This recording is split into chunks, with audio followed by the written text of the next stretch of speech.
to give yourself, to allow yourself to have happiness and the causes of happiness. Wouldn't it be wonderful if I had happiness and the causes for happiness? And just observe what's going on in your body sensations. Repeat the thought if necessary.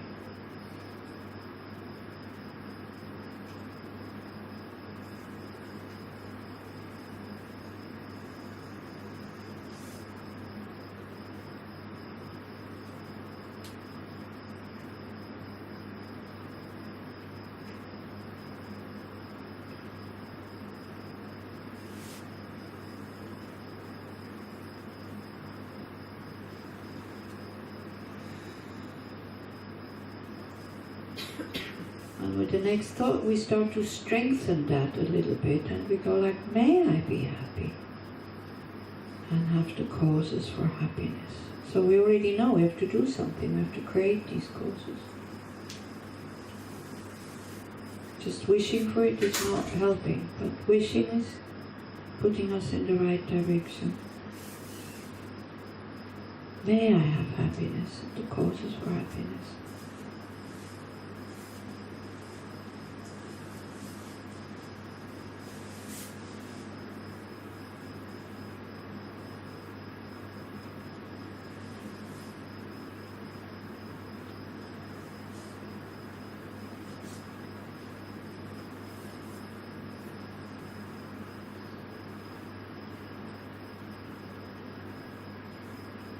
If you have these thoughts for yourself and there's no softness there, no spaciousness, then you have to keep working at this. Because if you can't accept yourself the way you are, if you don't have this natural wish for yourself to be happy, without stress, without frustration, just a wish, then it's very difficult to have it for other people.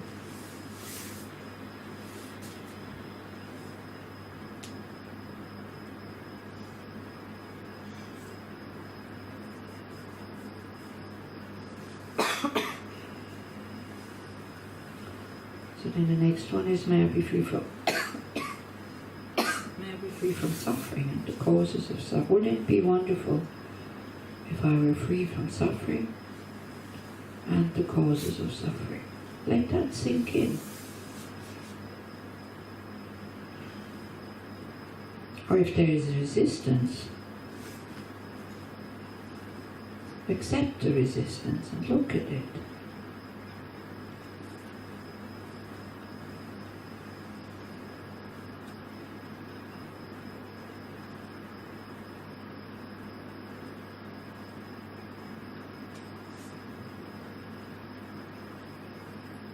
See, very often we think that we need suffering in order to have compassion. Not necessarily. We understand the suffering. Compassion naturally arises. The wish to be free from suffering.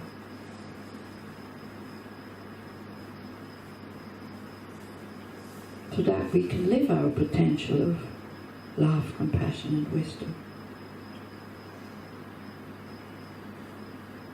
Suffering, very often, if we don't see the cause, if we don't take responsibility ourselves for our suffering, it turns into violence. Either against our and aggression, either against ourselves or against others. So with the thought, may I be free from suffering and the causes of suffering, bring in some softness and some acceptance.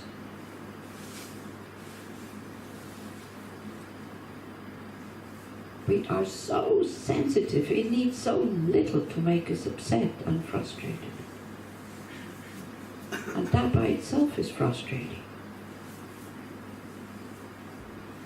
We have such big egos who have, thinking it should be like this and it can't be like this, and so full of expectation.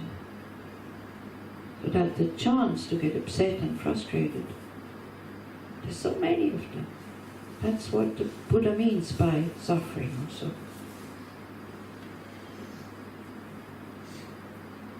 The slightest thing makes us tense and upset. And that's suffering. Not being able to be open and spacious. And be free from stress, anxiety, physical pain, fear. Like the fear of something that I cannot prevent, fear of old age. We will all get old if we don't die young. It's a frightening thought.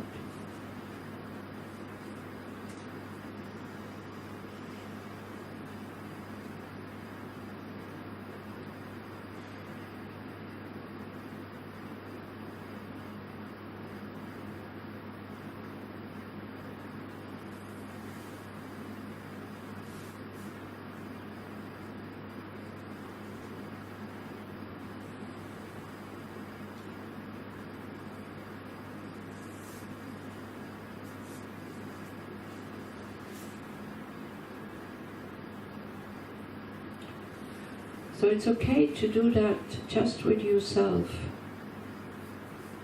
for quite a long time until you feel that your heart opens up, becomes accepting.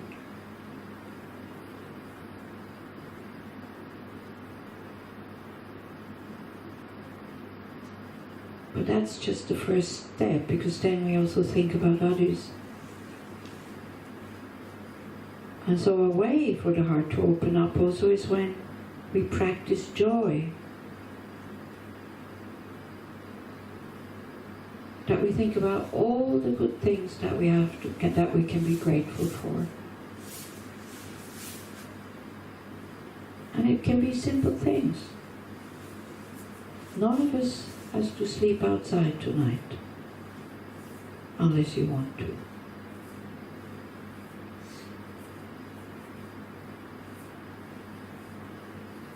For all of you, unless you decided not to drink and eat, there is food and drink in the model. We take it for granted. But isn't that wonderful?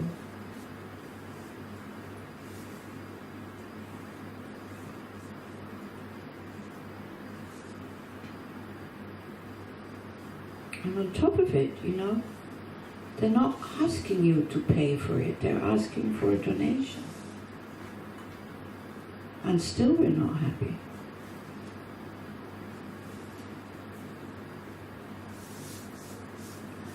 And think about all the people in your life that allow you to like them and to have contact with them, to love them, to be concerned about them.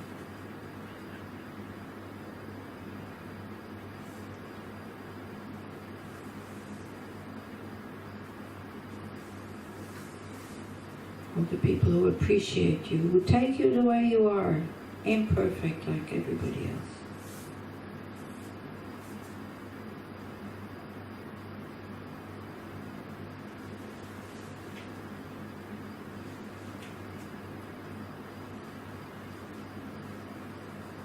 And also we start to appreciate this incredible kind of interest that we have in developing our mind. Not many people have. Not many people put real effort into developing a good heart, but you are one of them. Isn't that wonderful?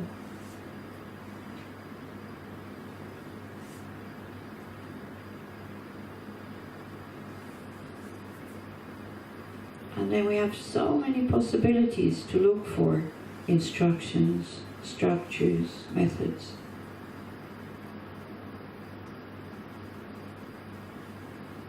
And we can choose what we want to practice.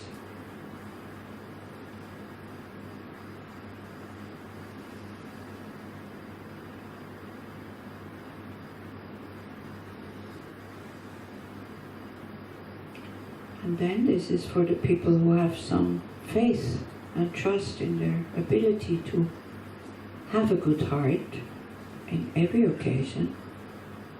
When we think this is my nature, it's natural to have a good heart. And I can never lose that nature. Sometimes it's really, really hidden, but there is always the possibility to be kind and loving. I do have some kind of a choice. Isn't that wonderful?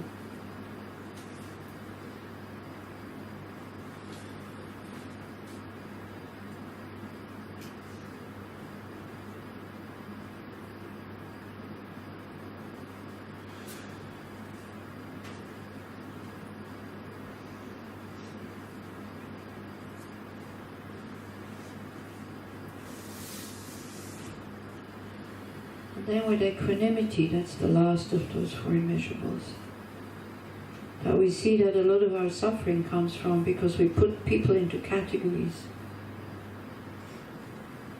The ones we like because they're nice to us, or they have the same interests. The ones we dislike because they're not nice to us, they rub us up the wrong way. And the ones that we're not interested in. Most of the people on this planet we're absolutely not interested in. So again, we don't see the connection. We separate ourselves from them.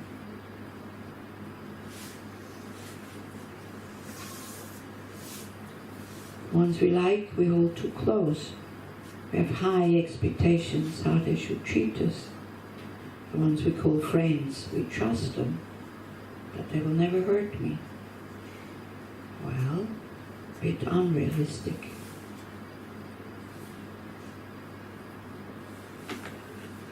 The ones we dislike, we don't allow them to help me, because we don't want to have them near.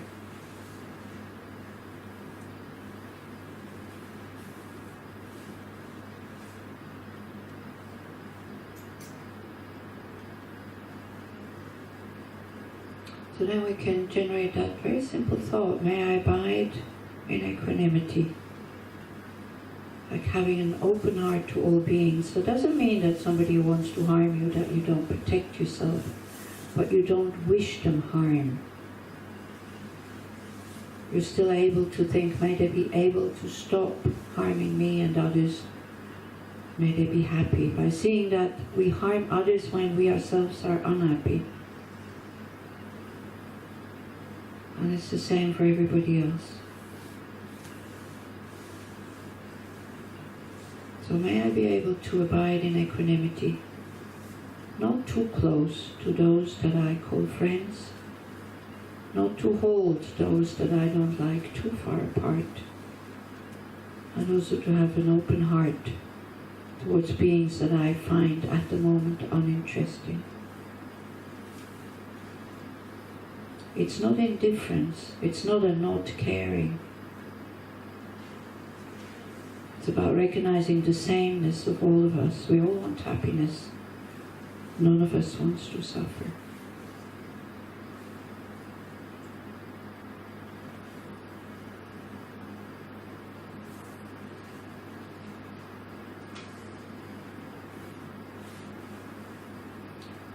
Okay, now we make a big jump. We're not going through the steps of friend and then the stranger, because I can see you're tired also, so don't want to wear you out. But we make the big jump to all beings, and we try to see the difference. Because why do we think all beings? In order to make the mind wide and open. So again, try to sit up just for the last 5 minutes. It has a good influence on your mind when you sit with a straight back. Now we just think, may all beings have happiness and the causes of happiness. And you really try to encompass that with your mind. See, if people are happy, they're not harming each other.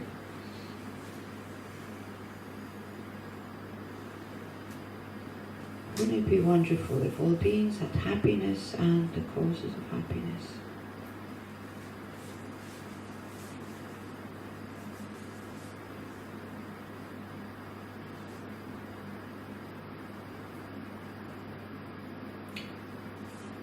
And then we create a crazy wish.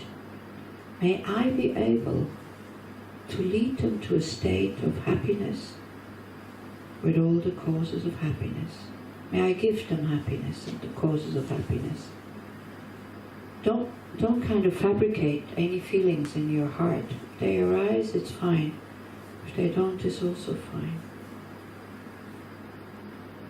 But to make that wish, just a thought at the moment, may I be able to make other people happy without choosing. Whoever comes, whoever sees, hears, touches, or thinks about me, may create happiness in their mind. Not out of self-interest, but because of them.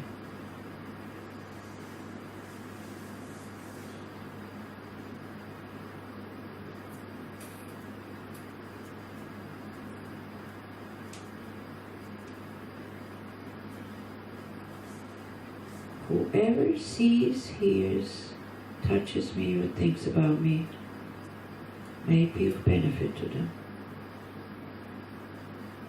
That wish,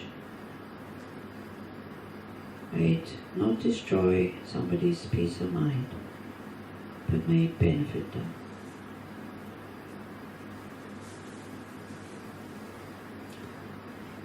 Wouldn't it be wonderful if all beings were free from suffering and the causes of suffering? So if you're tired and you're aching and all this, because then we think, when we say all beings, that means us as well. Wouldn't it be wonderful if we wouldn't have to go through this stress, frustration, this insecurity, physical and mental pain? If we were free from that suffering and the causes for that suffering.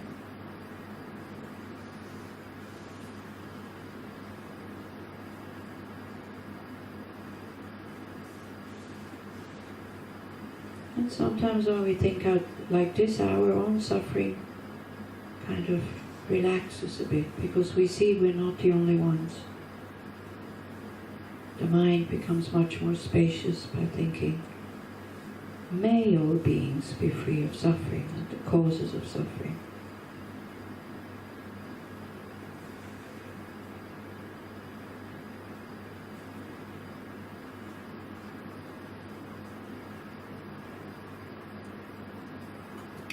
And then again we take that step. May I be able to free them from suffering and the causes of suffering.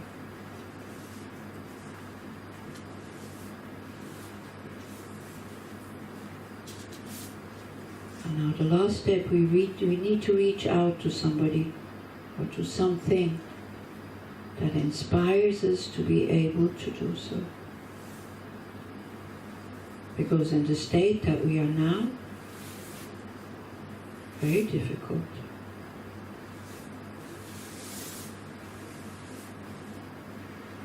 So whatever object of refuge you have, you ask for inspiration or blessings. Please bless me, or please inspire me to be able to relieve people from their suffering and the causes of suffering.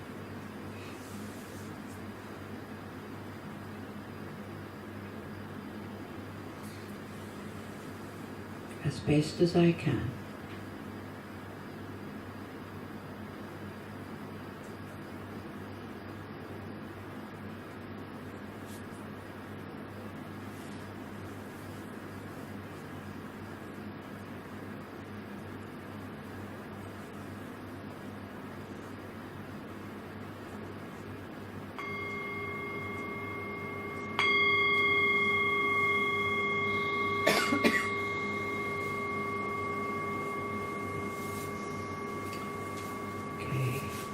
Thank you very much.